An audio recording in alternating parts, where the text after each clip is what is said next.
जैसा कि हम पिछले लेक्चर में सीख चुके हैं कि नॉर्मल सब ग्रुप क्या है, उसकी कुछ इंपॉर्टेंट थ्योरम्स। उसी क्रम में आज हम लोग कॉन्जुगेट एलिमेंट, नॉर्मलाइजर, सेंटर और क्लास इक्वेशन के बारे में पढ़ेंगे। बहुत इंपॉर्टेंट टॉपिक है और नेट गेट हर जगह ये बहुत इंपॉर्टेंट रोल रखता है। कुछ इंपॉर्टेंट थ्योरम पढ़ेंगे। चलिए आइए स्टार्ट करते हैं। मैं doctor Ashish Kumar Shukla, assistant professor RSK college Jaunpur. और ये पहले तो समझ लें, कुछ डेफिनेशन समझनी है कि पहले ये डेफिनेशन से पहले एक्चुअली हम जान लें सिंपल ग्रुप क्या होता है। सिंपल ग्रुप का मतलब ये होता है कि सिंपल सब group, sorry simple group, simple group, correct, simple group. a group G is said to be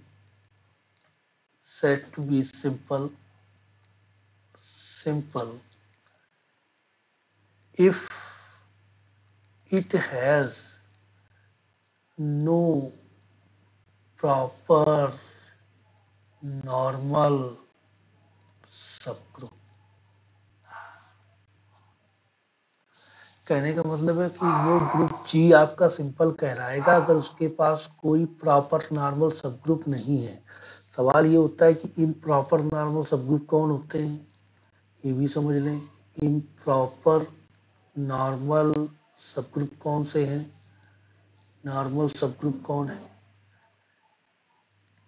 ये है, एक तो ये सबसेट होता है जी का, ये नॉर्मल है। और दूसरा जी, ये दोनों नॉर्मल सबग्रुप है जी, और ये दोनों इम्प्रॉपर है। ये दोनों सबग्रुप कैसे हैं? इम्प्रॉपर है। क्लियर?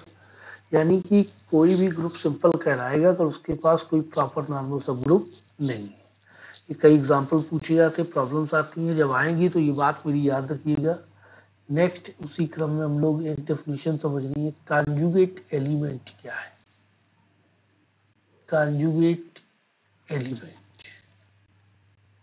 कॉन्जुगेट एलिमेंट क्या है?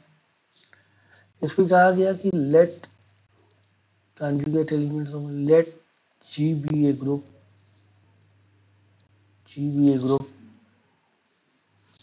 an element A belongs to G is said to be conjugate element to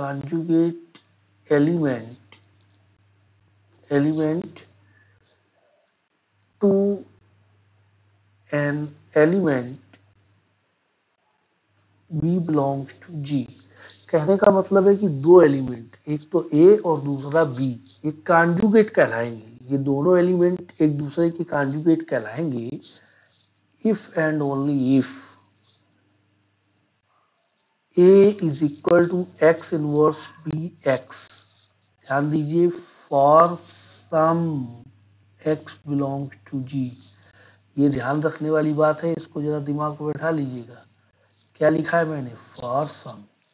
इसका मतलब है अगर एक भी X ऐसा मिल गया जो इस कंडीशन को वेरीफाई कर दी, X कहाँ? G में, तो हम कह देंगे A और B दोनों एलिमेंट कॉन्जुगेट हैं। फॉर एवरी नहीं लिखा गया है, ध्यान रखिए, फॉर सम, यानी एक एलिमेंट भी मिल गया तो काम हो जाएगा आपका। चलिए, तो इसका मतलब है कि जरूरी नहीं, एक से ज्यादा भी एलिमेंट हो सकते हैं, एक भी हो सकता है। ठीक है। दूसरा आता है कि हम लोग ये डेफिनेशन समझनी है कि वो नॉर्मलाइजर क्या है। नॉर्मलाइजर की डेफिनेशन क्या है? Normaliser, the normaliser of an element A belongs to G is denoted as n of A and defined as and defined as normalizer of A means G के वो मेंबर यानी G के वो element जो इस A के साथ commute करेंगे वो किस में आएंगे, नॉर्मलाइजर में। कहने का क्या मतलब है जरा इसको समझ लीजिए, ज्योमेट्री में हो सकता है ज्यादा अच्छे से समझ में आ जाए। जैसे मान लीजिए ये एलिमेंट, ये सेट है G और ये एलिमेंट है आपका A, ये एलिमेंट था आपका A, ये एलिमेंट A है। इसमें बहुत सारे एलिमेंट हैं, एक तो ये एलिमेंट है, ये एलिमेंट है, G के ही एलिमेंट है, ये सारे एलिमेंट G के हैं। मगर इस A के साथ सिर्फ 3 एलिमेंट हैं, एक तो ये, एक ये, एक ये और एक है एक ये। कह रहा है कि ये एलिमेंट अगर हम इसको नाम दे दें, अगर ये A नाम है, इसको नाम दे दें X, Y, Z और T। तो ये जो 4 एलिमेंट हैं, ये कह रहा है कि एक्स ए बराबर ए एक्स प्रॉपर्टी कम्यूट कर रहा है, वाई ए बराबर ए वाई कम्यूट कर रहा है, टी ए बराबर ए टी हो रहा है और जेड ए बराबर ए जेड हो रहा है। इसके अलावा कोई भी एलिमेंट जो और बचे एलिमेंट दिख रहे हैं वो इस तरह की प्रॉपर्टी ए के साथ नहीं रख रहे हैं। इसका मतलब है कि नॉर्मलाइजर ए जो सेट तैयार होगा, एक्स, वाई, जेड और टी, ये 4 एलिमेंट ही लिए जाएंगे जो नॉर्मलाइजर में आएंगे। ये एक मूल डेफिनेशन आप समझ में आ गई होगी नॉर्मलाइजर की। ठीक है, बहुत इंपॉर्टेंट थी इसलिए थोड़ा सा विस्तृत बताना पड़ा। जितना मैंने डिटेल में इसको बताने की कोशिश करी है, इससे आइडिया लग जाना चाहिए कि कितना इंपॉर्टेंट डेफिनेशन रही होगी नॉर्मलाइजर की। अब इसी डेफिनेशन में आगे हम लोग डेफिनेशन पढ़ते हैं centre, centre of a group. ये भी बहुत इंपॉर्टेंट डेफिनेशन है कि सेंटर ऑफ ग्रुप क्या होता है। सेंटर ऑफ ग्रुप की डेफिनेशन है कि Z, कि let G be a group, center of group, center of group,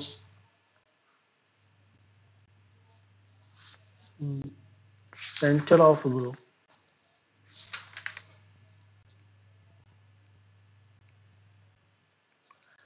center of group denoted as Z of Z and defined as Z of Z is equal to G के वो member, G के वो member जो G के G के वो element जो G के बाकी सब के साथ कम्यूट करे, वो एलिमेंट सेंटर में आते हैं। बहुत बारीकी समझनी है डेफिनेशन की, बड़ा सिंपली इसमें अंतर है, बहुत छोटा सा अंतर दिया गया है। तो कहने का क्या मतलब है, इसको भी हम थोड़ा सा ज्योमेट्री में समझाने की कोशिश करेंगे कि अगर ये ग्रुप है कोई G, इसमें कुछ एलिमेंट आपको दिख रहे हैं, ये सारे एलिमेंट हैं, ये एलिमेंट आपको दिखाई दे रहे होंगे, ये सब G के एलिमेंट हैं। तो ये कह रहा है कि ये जो एक एलिमेंट है ये A, दूसरा ये है B, ये कह दिया आपने यहाँ C और ये कह दिया D, और एक एलिमेंट तुम कह दो यहाँ E। इनमें खास बात ये दर्शाई गई कि जो A है वो सब के साथ कम्यूट कर रहा है,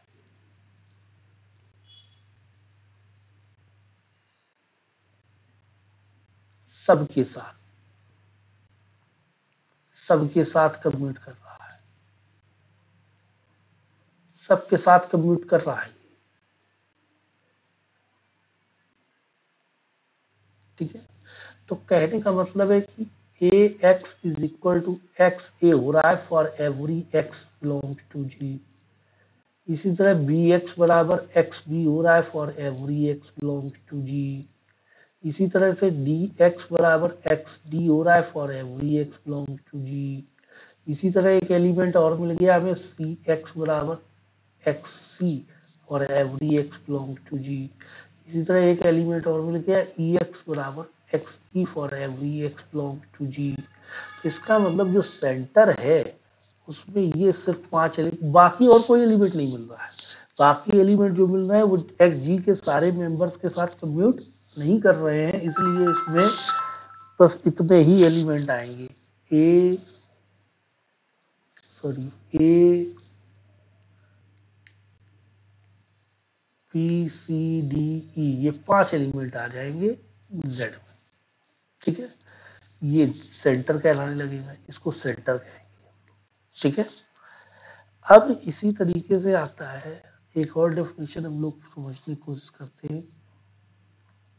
कम्यूटेटर क्या है? कम्यूटेटर क्या है? ठीक है, late G B a group, G B a group, ठीक है, eight x comma y belongs to G, the element x inverse x inverse y inverse xy is called commutator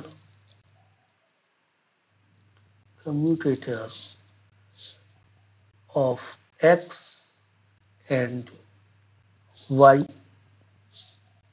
ठीक है, ये जो x इनवर्स y इनवर्स और x Y है, इस पूरे एलिमेंट को हम कहते हैं कम्यूटेटर इसका x एंड y का। चलिए दूसरी डेफिनेशन हमें पढ़नी है, कॉन्जुगेट क्लास। इसी की बात हम लोग शुरू किए थे, कॉन्जुगेट क्लास क्या है। ठीक है, कॉन्जुगेट क्लास क्या है एंड किस तरीके से हम लोग डिफाइन करते हैं, क्या है। Late G B a group, एक ग्रुप है, अच्छी बात है। Conjugate class of an element A belongs to G, sorry, is denoted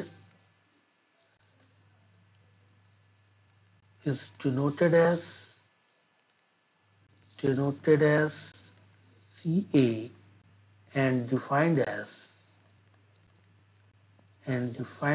किस तरीके से डिफाइंड होगा, CA is equal to, बहुत सिंपल सी बात समझ लीजिए भैया, जो CA है यानी A के एलिमेंट, जो A एलिमेंट है उसकी कॉन्जुगेट क्लास का मतलब है उसके ए से जितने भी कॉन्जुगेट एलिमेंट हैं, यानी जो जो एलिमेंट जी का ए के साथ कॉन्जुगेट है उसका कलेक्शन कहलाता है conjugate class of an element. यानी कि x belongs to G such that x is equal to y inverse A Y for some y belongs to जी।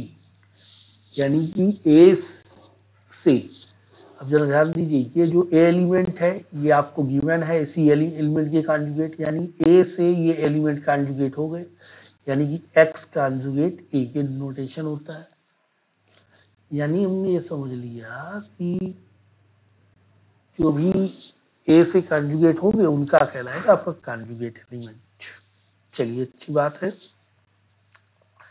अब हम लोग कुछ थ्योरम्स की बाई डेफिनेशन भी बात कर दी, हम डेफिनेशन करा रहे हैं, थ्योरम आज नहीं हो रही है, इसलिए थोड़ी थ्योरम्स भी करा दी जाए, थोड़ा अच्छा रहेगा। थ्योरम, जो नॉर्मलाइजर होता है, the normalizer N A of A belongs to G is a subgroup of group G। ये जो G है इसका सबग्रुप होता है। चलिए अच्छी बात है, प्रूफ कर दिया जाए। कैसे प्रूफ करेंगे? इसमें गिवन है, क्या क्या गिवन है? पहला, G जो है वो ग्रुप है, अच्छी बात है।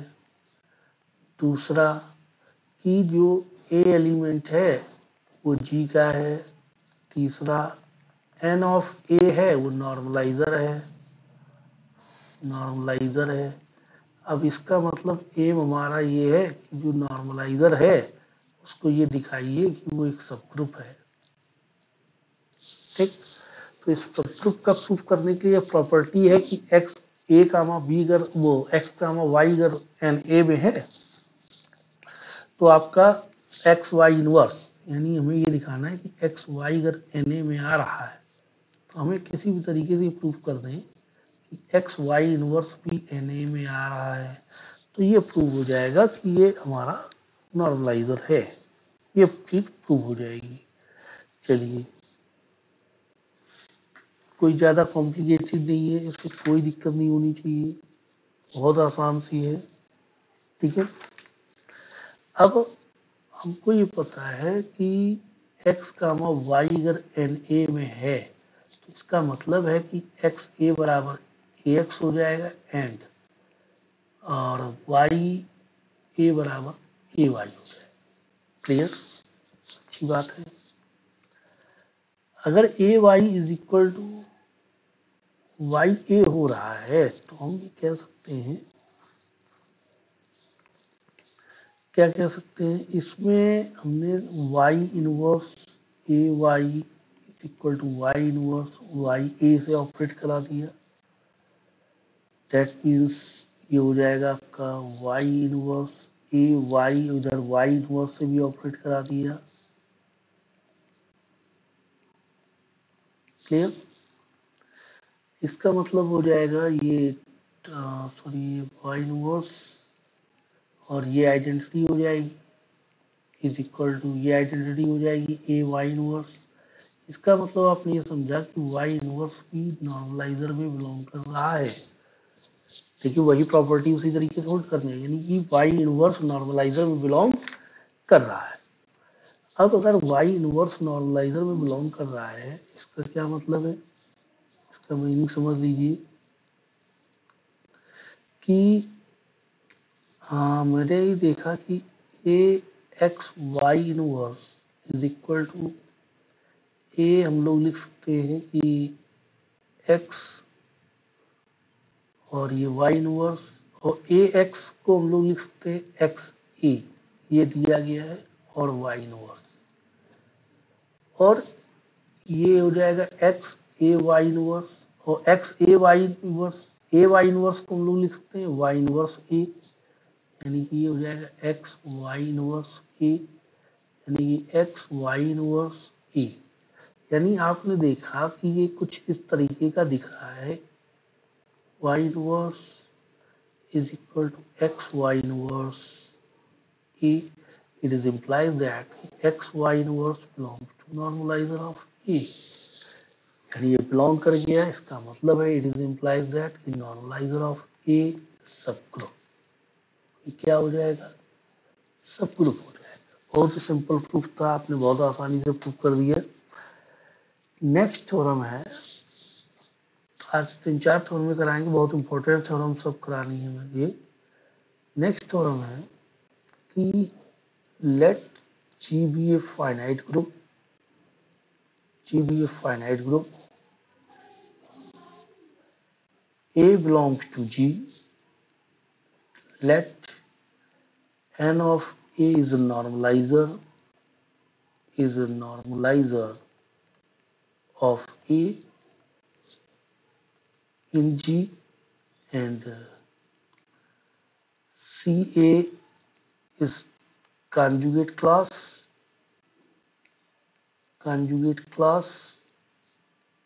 of A in G। Then हमको ये दिखाना है कि ऑर्डर ऑफ जो सी ए होगा, sorry order of C A है इज इक्वल टू हो जाएगा order of G divided by order of N A. ये शो करना है, इसका प्रूफ करें।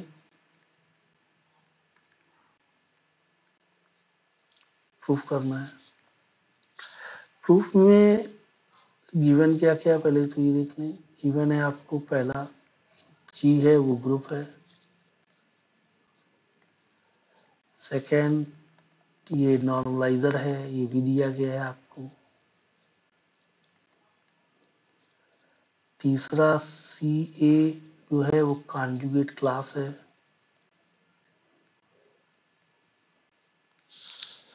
तो इसका मतलब है कि हम लोग एन ए की डेफिनेशन यहाँ से जो चीज क्लियर हो रही है, इसकी डेफिनेशन तो ये कहती है कि normaliser of A is equal to G के वो एलिमेंट जिसके साथ ही कम्यूट करेगा, अच्छी बात है।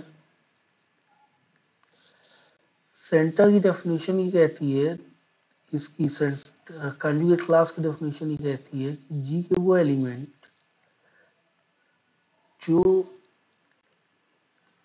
इसके द्वारा कॉन्जुगेट होंगे ए से जो एलिमेंट कॉन्जुगेट है उनका कलेक्शन कहलाएगा।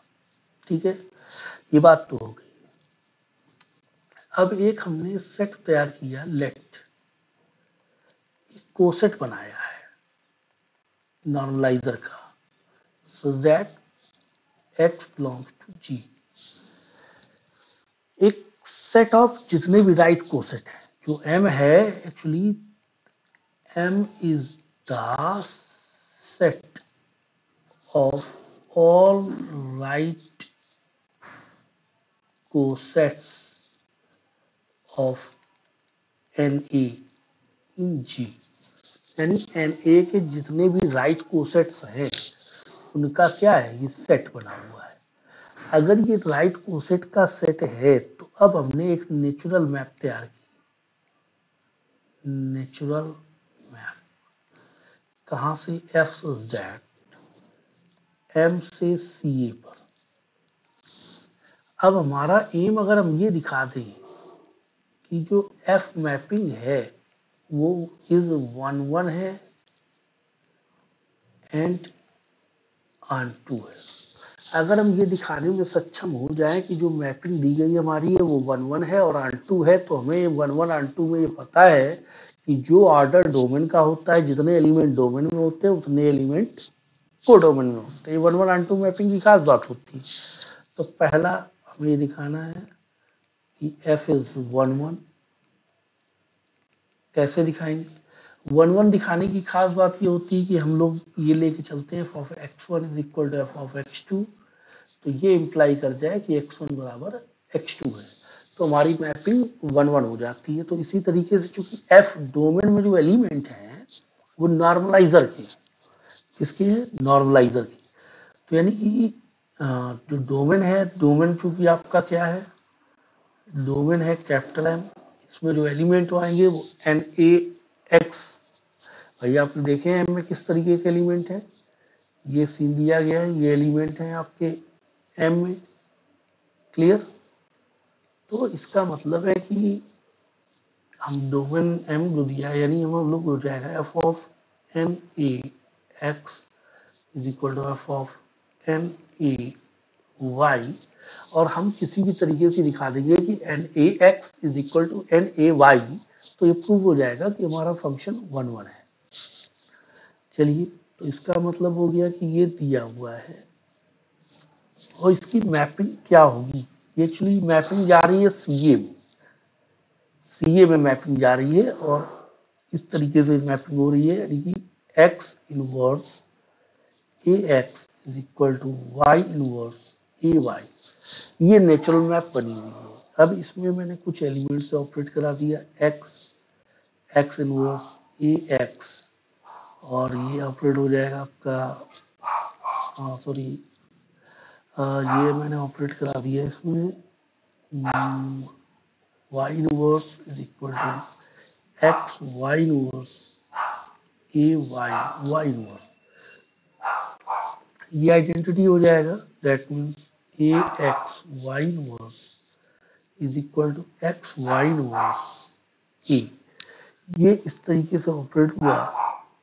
दैट मीन्स इसका मतलब हो गया, इट इज इम्प्लाइज दैट कि जो एक्स वाई इनवर्स है, अभी मैं बता चुका हूँ एक्स वाई इनवर्स है, ये एलिमेंट हो गया किसका, नॉर्मलाइजर का। अगर कोई सेट, अभी हम कोसेट में भी बता चुके हैं कि अगर H A is equal to H B होता है तो it is implies that A B inverse belongs to H. तो इसका मतलब है कि इम्प्लाइड एंड इम्प्लाइड बाई, यानी इसका मतलब हो रहा है कि एन ए एक्स बराबर हो जाएगा N A Y. It is implies that F is 1 1, F है 1 1 हो गया। सेकेंड हमें प्रूव करना है कि F is onto. F is onto proof करना है। इसका मतलब है कि अगर एफ को ऑन टू प्रूफ करना है तो हमने कहा कि for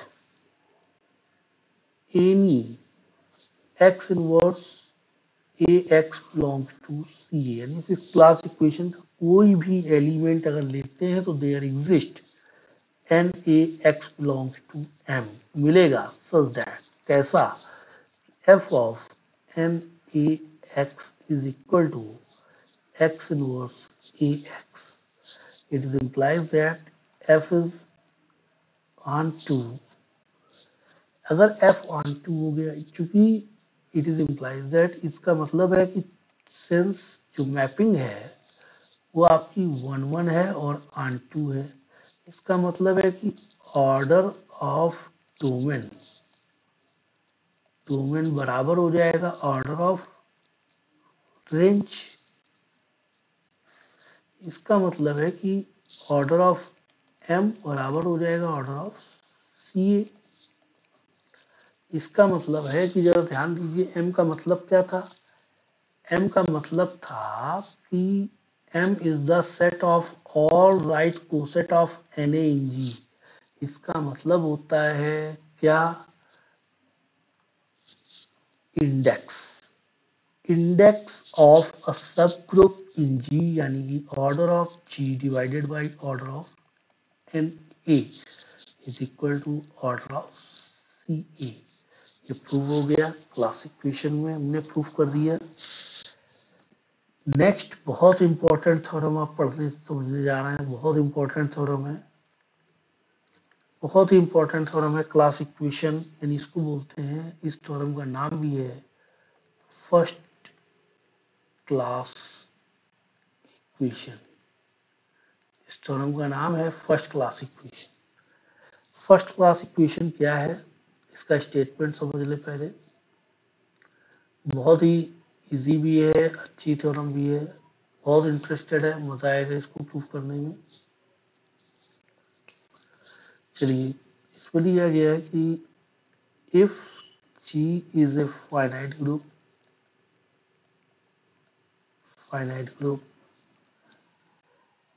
then order of G is equal to summation, sorry,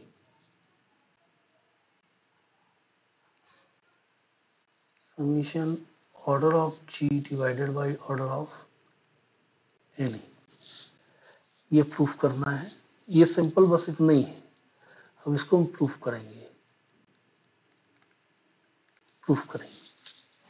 क्योंकि हमें पता है कि जितने भी क्लास इक्वेशन होती हैं, क्लास इक्वेशन का भी काम बिल्कुल उसी तरीके से होता है कि कॉन्जुगेट एलिमेंट के तरीके, उसका कोसेट्स के तरीके से। कोसेट्स के तरीके से क्या होता है कि गिवन है, आपको गिवन है कि G इज ए ग्रुप,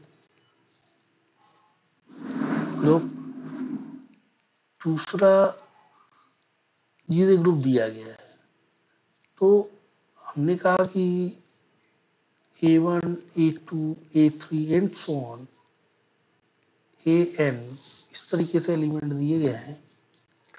या इस तरीके से ना ले लें, ऐसे ना लें, थोड़ा अच्छा नहीं लगेगा। एक आप इस तरह लीजिए A B C and so on, इस तरीके के दिए गए हैं जितने भी फाइनाइट बनेंगे। क्योंकि जी फाइनाइट ग्रुप है, इसका मतलब तो है नहीं कि इनफाइनाइट एलिमेंट हो, कहीं ना कहीं ये एंड हो जाएगी, डी में एंड हो जाए, चाहे ई में हो, चाहे जेड तक चला जाए।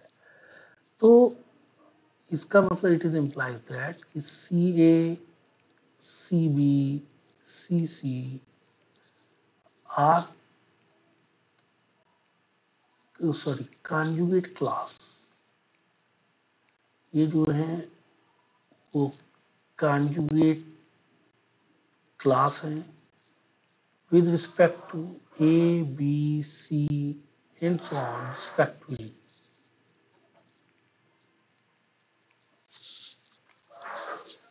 अब इसका मतलब है कि all conjugate